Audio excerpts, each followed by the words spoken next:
Section 8 of Chapter 6. This is the last section of the chapter that we're doing at the moment. There is another section. It's on curve fitting.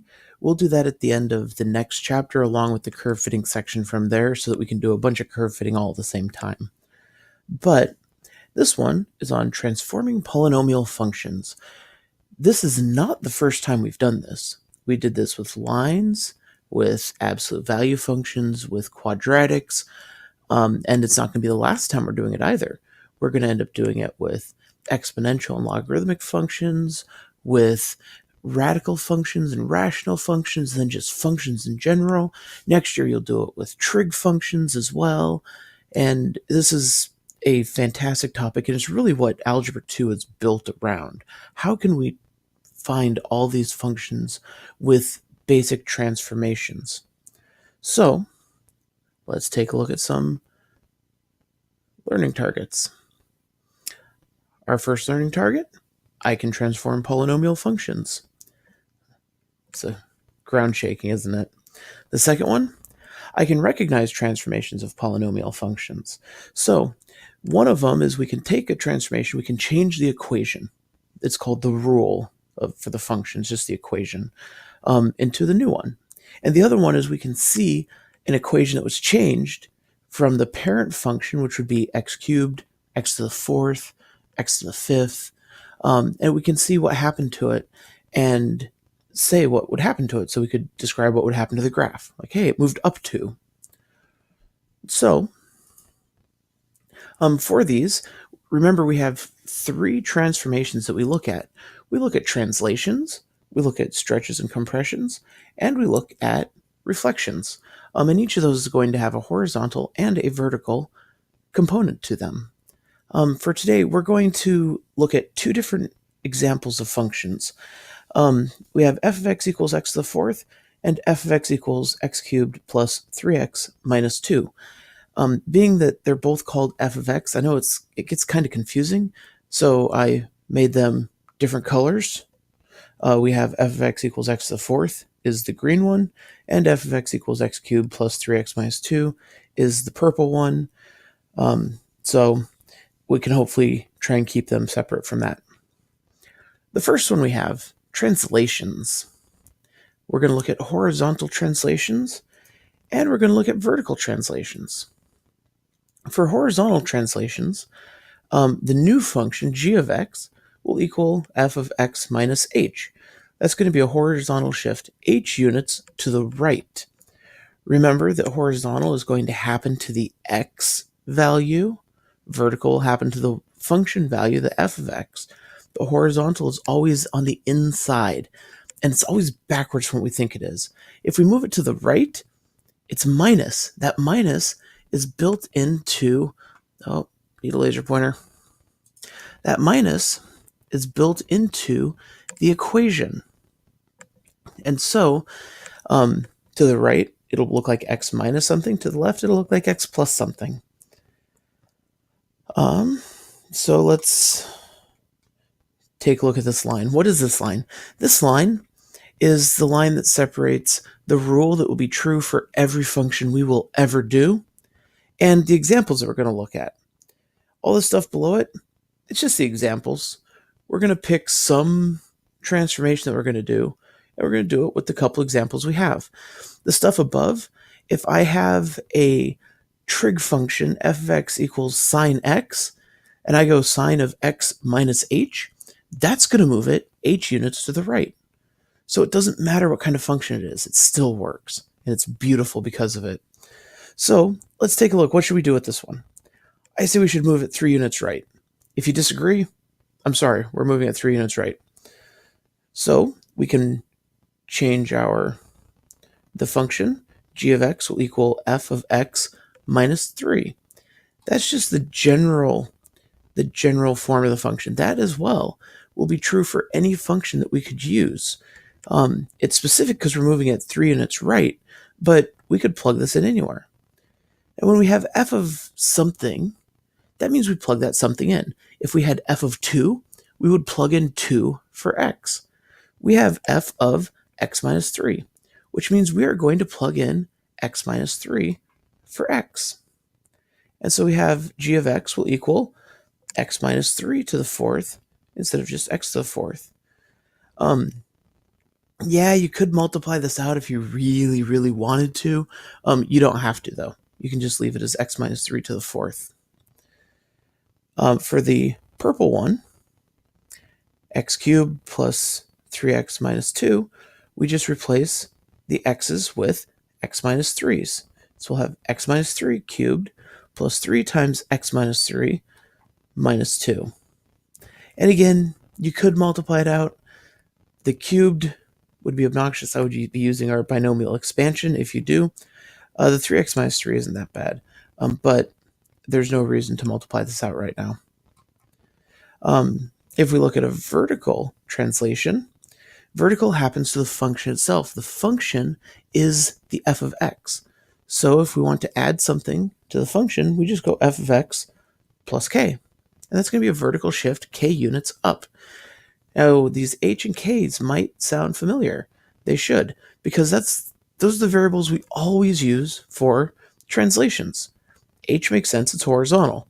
K, I don't know where k came from, but it's what we use. Remember, with quadratics, our vertex was at the point h comma k. With higher polynomials, we don't really have a vertex. We might have several vertices. We don't bother with that, but it'll take whatever the center point is and move it h units over, k units up. So let's see, how far should we move this one up? Let's move it 5 units down, which would be negative 5 units up. So we're just going to have g of x will equal f of x minus 5. So we're just going to take the function and subtract 5 from it. For our green one, x to the fourth, the function is x to the fourth minus 5. That's it. There's nothing you can do with that one. The purple one, we're going to have the function x cubed plus 3x minus 2 minus 5. And here we could go negative 2 minus 5 is negative 7 to simplify. It would be kind of silly to leave it as negative 2 minus 5. So that's individual translations. Now, translations are, it's the one where you'll do both of them at the same time. A lot of times with the other ones, you'll do one or the other, or perhaps you'll do one and then end a translation. But with translations, we can do both at the same time. So let's look at one. Let's move it 1 unit left and 2 units up. So our general thing, 1 unit left would be x minus negative 1. That would be x plus 1. And 2 units up, we'll have a plus 2 on the outside. So we're just going to replace all the x's with x plus 1's, and we're going to stick a plus 2 at the end. So for the green one, x to the fourth, g of x will be, we're going to replace the x with x plus 1, and we're going to add 2 at the end. So g of x plus 1 to the fourth plus 2. And yeah, you could multiply that out if you really wanted to. It would be x to the fourth plus 4x to the third plus 6x squared plus 4x plus 1 plus 2 would make that last one plus 3, but there's really no reason to do that. If we wanted to look at the purple one, same deal. We have the purple one, we're going to replace all the x's with x plus 1's, and then we're going to stick a plus 2 at the end. So we have x plus 1 cubed plus 3 times x plus 1 minus 2 plus 2. The minus 2 plus 2 will go away, which is kind of nice. But the rest of it, again, you don't need to multiply that out. So that was translations. If we move on to stretches and compressions, we again have horizontal, and we have vertical, and we have that nice line across there separating our rules that work for everything from our examples. So if we look at horizontal, g of x equals f of 1 over b times x is a horizontal stretch or compression of b. Stretches and compressions we multiply Remember, horizontal, everything we do is backwards. Remember, we subtracted in the last one. Now, instead of multiplying, we divide or multiply by the reciprocal, whichever way you want to think about that. And the question always comes up is, well, is it a stretch or compression? Easy way to tell, if b is between 0 and 1, it's a compression. If it's bigger than 1, it's a stretch. For all intents and purposes, stretches and compressions are the same thing. It just depends on the number we're doing it with. Just like going up -5. Well, that was going down 5. Going up and down were the same thing. It's just, is the number positive or negative? Here, it's is the number less than 1 or bigger than 1? Notice the number cannot equal 1, because if it equaled 1, we wouldn't actually be doing anything. We'd be multiplying by 1, and so that would be boring. And the number won't be negative either. That'll be a reflection. If it was, say, -2, that would be a reflection and a stretch. So, horizontal, let's see, how should we stretch this? Let's do a horizontal stretch by 2. So, our g of x will equal f of 1 over 2x. What that means is we're going to take all of our x's and replace them with 1/2 x's. So, in our green one, x to the 4th will become 1/2 x to the 4th. Notice the 1/2 is inside those parentheses, so that when we take it to the 4th, which we could do here without too much trouble, we'll get 1/16 x to the 4th. Same thing with the purple one. The x and this x will both become 1/2 x. So we have 1/2 x cubed plus 3 times 1/2 x minus 2. We can cube it. 1 over 2 is 1 over 8, or 1 over 2 cubed is 1 over 8. And then here it's just 3 times 1/2 to give us 1/8 x cubed plus 3/2 x minus 2. Notice the minus 2 did not change. That's the y-intercept. When you do things horizontally, the y-intercept is not going to change. The x-intercepts will. When you stretch things vertically, the x-intercepts will not change, but the y-intercept will. And the x-intercept is what we've been spending a lot of this chapter finding. So a horizontal stretch, or a vertical stretch, does not change that. How about a compression? Let's look at a compression. Let's do a horizontal compression by 1/3. So when we plug in the 1/3, we get f of 1 over 1/3 x. And here's where we're thinking about it as the reciprocal comes in handy. What's the reciprocal of 1/3? That would be 3. So g of x will equal f of 3x. So here we just plug 3x in everywhere we see x. We'll have 3x to the 4th, which when we do 3 to the 4th, we get 81 times x to the 4th. For the purple one, we plug in 3x everywhere we see it. 3x cubed plus 3 times 3x. 3x cubed, 3 cubed is 27, x cubed, and 3 times 3 is 9. So we have 27x cubed plus 9x minus 2. Again, notice the minus 2 didn't change, and this one didn't all of a sudden get addition or subtraction on it. All right, so let's look at a vertical. So vertical happens to the function. F is x, horizontal is inside with the x. Vertical is just right to the outside with the function. G of x equals a times f of x. It's a vertical stretch or compression of factor a. How do you tell if this is a stretch or compression? Exactly the same way. If it's less than 1, it's a compression. If it's bigger than 1, it's a stretch. It can't equal 1, and it's not going to be negative. If it was negative, then it would be a reflection as well. So let's do a vertical stretch of 4. So we're just going to take 4 times f of x. So in the first one, f of x is x to the 4th, so we're going to have 4 times x to the 4th, which is it. That's a vertical stretch. A number times x to the 4th. which you might be looking over here, 1/16 x to the fourth, that's a vertical stretch or a compression of 1/16. But we got it as a horizontal stretch of 2. That's crazy. That does not work every single time. It'll work with this one because it's just x to the fourth. But when we get down to something like this, it's not quite that easy. But yes, a horizontal stretch here was a horizontal compression down here is the same as a vertical stretch. And just like a horizontal stretch will be the same as a vertical compression. Again, it's a little bit different when you have larger polynomials to start with, but in general, it's kind of what's happening. So we have 4x to the fourth, and that's it. With the purple one, we'll have 4 times f of x, which is x cubed plus 3x minus 2. Notice the 4 will be multiplied to everything. I have those parentheses there. So we can distribute and get 4x cubed plus 12x minus 8. Hey, look, that y-intercept changed. So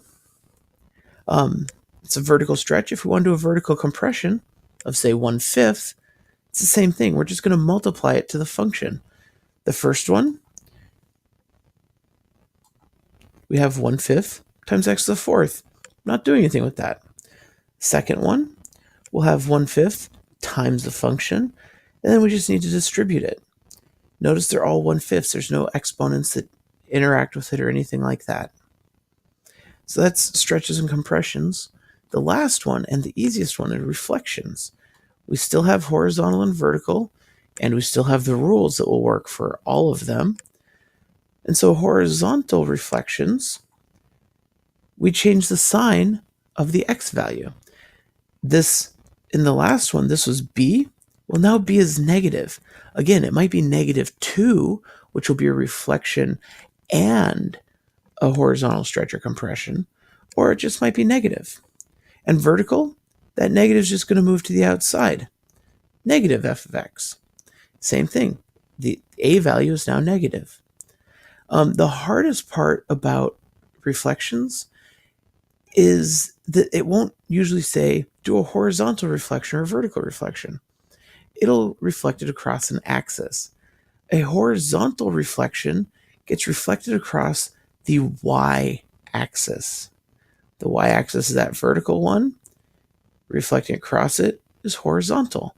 And just like the vertical reflection will reflect across the x-axis. So the hardest part, people see y-axis, they think, all right, y, it's vertical. Now that one's horizontal. And then vice versa. We don't need any new information here because there's no number to plug in. It's just a negative. So if we do a horizontal reflection of our x to the fourth, we have negative x to the fourth. We can multiply this out. A negative times a negative times a negative times a negative. It's 4 negatives. It's just positive x to the fourth. And so here, the reflection will reflect it right back onto itself, which makes sense. X to the fourth looks a lot like x squared. It's symmetric about the y-axis. And so, yeah, it does reflect it onto itself. If we had done a horizontal translation first, it would not. And so it won't always do it. But when you have something just like this, it very well might.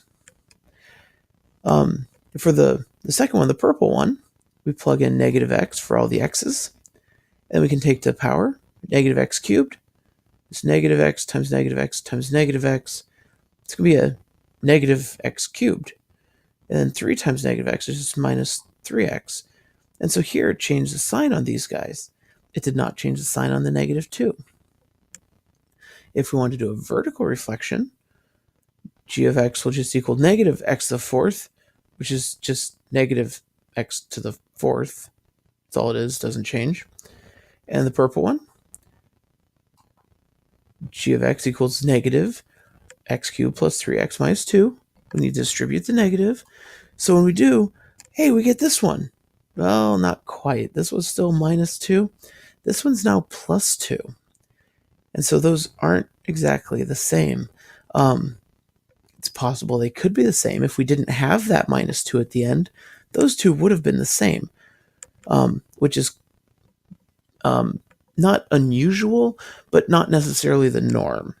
It's kind of special case stuff. Sometimes it happens, sometimes it doesn't.